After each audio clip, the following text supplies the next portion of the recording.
Okay, BRS నేత రామ్మోహన్ గారు ఉన్నారు, ఆయనతో మాట్లాడదాం. పాపిరెడ్డి గారు మీతో మళ్ళీ మాట్లాడుతున్నాను. రామ్మోహన్ గారు గుడ్ ఆఫ్టర్నూన్ అండి.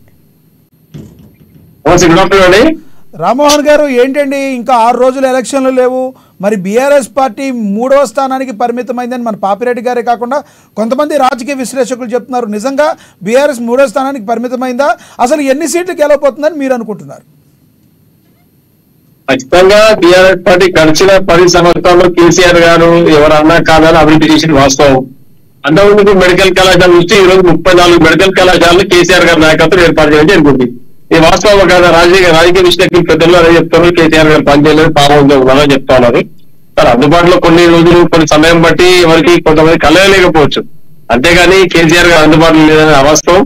పూర్తిగా ప్రజల మధ్యలో ఉన్నవారు ఈ రోజులోని విద్యాపరంగా కానీ సామాజిక అంశాల విషయాల్లో కానీ కేసీఆర్ గారు చేసేది సర్వీసెస్ మరుపురాని. ఈరోజు ఏదేమైనా తెలంగాణ రాష్ట్రాన్ని సాధించిన వ్యక్తిగా చరిత్రలో కేసీఆర్ గారు నిలిచిపోవడం ఖాయం.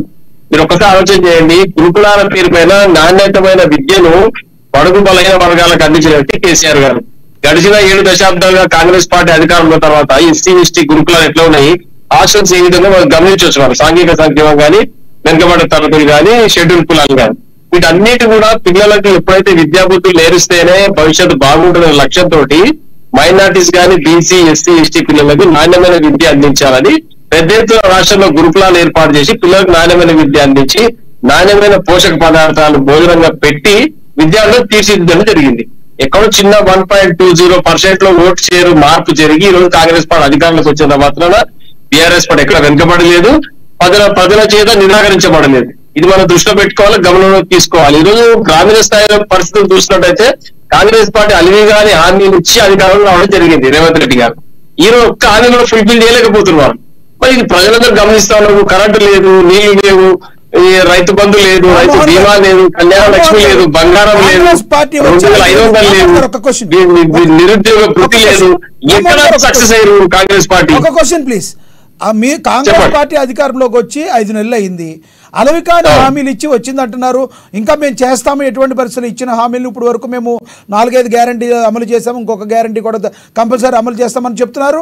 వాళ్ళకి టైం ఇద్దాం. మీరు 10 సంవత్సరాల్లో మీరిచ్చిన హామీలు ఎన్ని అమలు చేశారు? మీరిచ్చిన హామీలన్నీ అమలు చేస్తే అసలు ప్రజలందరూ మీకే ఓటేసేవాళ్ళు కదా.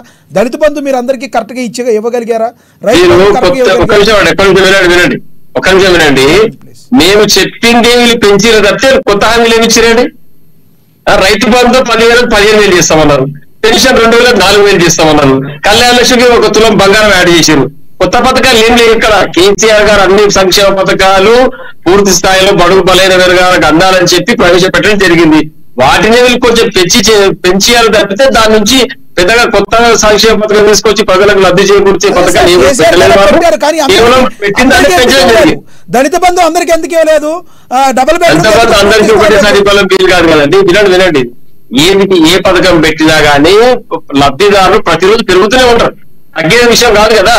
కాబట్టి ప్రతి నెలకు ఒకసారి కొంత పెంచుకుంటూ లబ్ధాలకు అందరికీ అందించే ఉద్దేశంతోనే పథకం ప్రారంభమైంది. ఎవరిని పెట్టినా కానీ కేసీఆర్ గారు అదే లక్ష్యంతో పెట్టడం జరిగింది. ఒక్కొక్క నియోజకవర్గానికి 120 యూనిట్లు 150 యూనిట్లు మంజూరు చేయడం జరిగింది. ఆ 150 తర్వాత మళ్ళీ పెంచుతాం కదా, పెంచుకుంటూ పోతారు మీరంటారు. వాళ్ళకి మాత్రం టైం ఇవ్వమంటారు. 5 నెలలు అయిన వచ్చిన ప్రభుత్వానికి ఏమో టైం ఇవ్వమంటారు. ఎందుకు మీరు చేయట్లేదని ప్రశ్నిస్తారు మీరే. మేము మాత్రం పెంచుకుంటూ పోతాం. రేవంత్ రెడ్డి గారు గంటాపరంగా సార్ వినండి, 100 రోజులు సమయం అడిగిన వారు, 100 రోజుల్లో పూర్తి చేయాల్సిందని గ్యారెంటీగా చెప్పింది వారు. నమ్మండి మమ్మల్ని, ఇది గ్యారెంటీ అని మైకులు పెట్టి ఊదలు కొట్టింది వాళ్ళు. డిసెంబర్ 9వ తారీఖున 2 లక్షల రుణమాఫీ చేస్తా, మీరు ఇవాళ బ్యాంకుకి వెళ్ళి తీసుకోండి డబ్బులు తీసుకొని రెచ్చగొట్టింది ఎవరండి?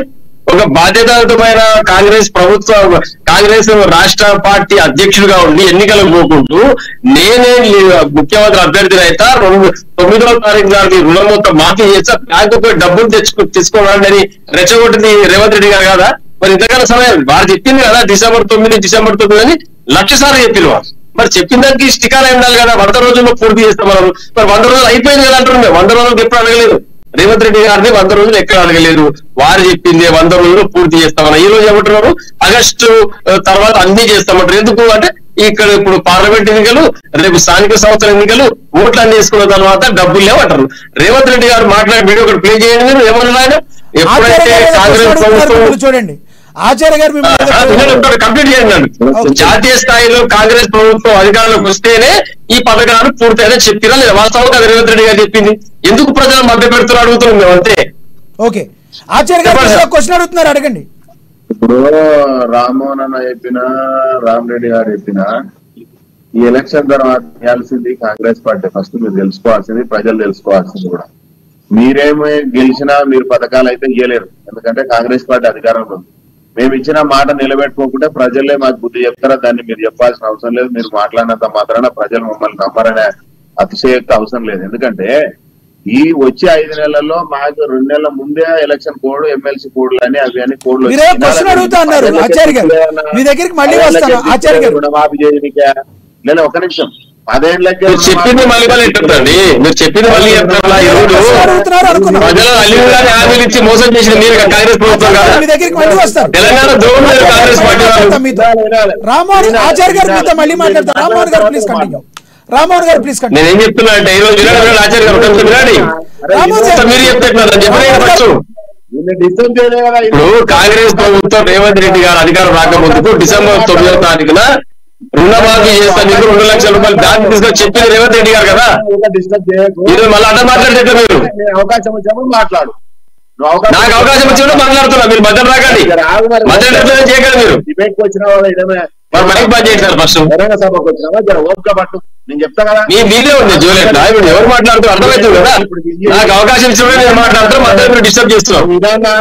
నేను పూర్తి చేయకపోతే మీరు మాట్లాడుతున్నారు మధ్యలో. ఇది బంద్ చేయండి. వినకుంటే నువ్వు సొంత వీడియోలు పెట్టి ఇష్టానుసారంగా మాట్లాడు. ప్రశ్న అర్థం అని చెప్పి మీరు ఉపన్యాసం చెప్తే మరి ఈ క్వశ్చన్ కి నేను ఆన్సర్ చెప్పేటప్పుడు నువ్వు వినాలి. నువ్వు వినకుండా నేను పూర్తి చేయకపోతే మీరు చెప్తే ఎట్లా? నేను పూర్తి చేయడానికి అవకాశం ఇచ్చింది యాంకర్ పూర్తి చేయకపోతే మీరు మాట్లాడారు. మాట్లాడుతున్నా రామ్మోహన్ గారు చెప్పండి. ఇప్పుడు మాట్లాడుతుంటే మధ్యలో ఇంటర్ఫియరెన్స్ ఏం మాట్లాడతామండి? 10 సంవత్సరాలు నీకు అవకాశం ఇవ్వనప్పుడు నువ్వు రుణమాఫీ చేయలే, నిరుద్యోగ వృత్తి ఇవ్వాలి, 57 ఏళ్ళకి పెన్షన్ ఇవ్వాలి, పిల్లలకు ఉద్యోగాలు ఇవ్వాలి, చచ్చిపోయి రోడ్ల మీద పడుతుంటే కూడా నీకు దిక్కు లేదు. ఇవాళ ఏం జరిగినా 57 ఏళ్ళు దాటిన 57 ఏళ్ళకి ఇస్తానో ఇయ్యలే. ఇంకొకటి, ఈ 13వ తారీఖు తర్వాత నువ్వు ఇవ్వగలుగుతావా? పెన్షన్ ఇవ్వగలుగుతావా? రుణమాఫీ ఇవ్వగలుగుతావా? నువ్వేం చేయగలుగుతావు? నీకు అధికారమే లేదు. ఆ కాంగ్రెస్ పార్టీ ఉంది అధికారంలో తెలంగాణలో. నువ్వు 17 ఎంపీ సీట్లు గెలిచినా నువ్వేం చేసేది ఉంది? తెలంగాణ ప్రజలకు ఏమైనా చేస్తావా? నువ్వు ఏమైనా రుణమాఫీ చేస్తావా? ఇందిరమ్మ ఇల్లు ఇప్పిస్తావా? లేకుంటే రైతు భరోసా ఇప్పిస్తావా? లేకుంటే కళ్యాణ లక్ష్మి ఇస్తావా? ఏం లేదు కదా నీ చేతిలా. నువ్వు 17 ఎంపీ సీట్లు గెలిచినా నువ్వేం లేదు, కాంగ్రెస్ పార్టీ చేయాలా. అది ప్రజలు తెలుసు, నువ్వు చెప్పాల్సిన అవసరం లేదు. బీజేపీ గెలిచినా ఏం చేయదు, ఎందుకంటే కాంగ్రెస్ చేయాలా.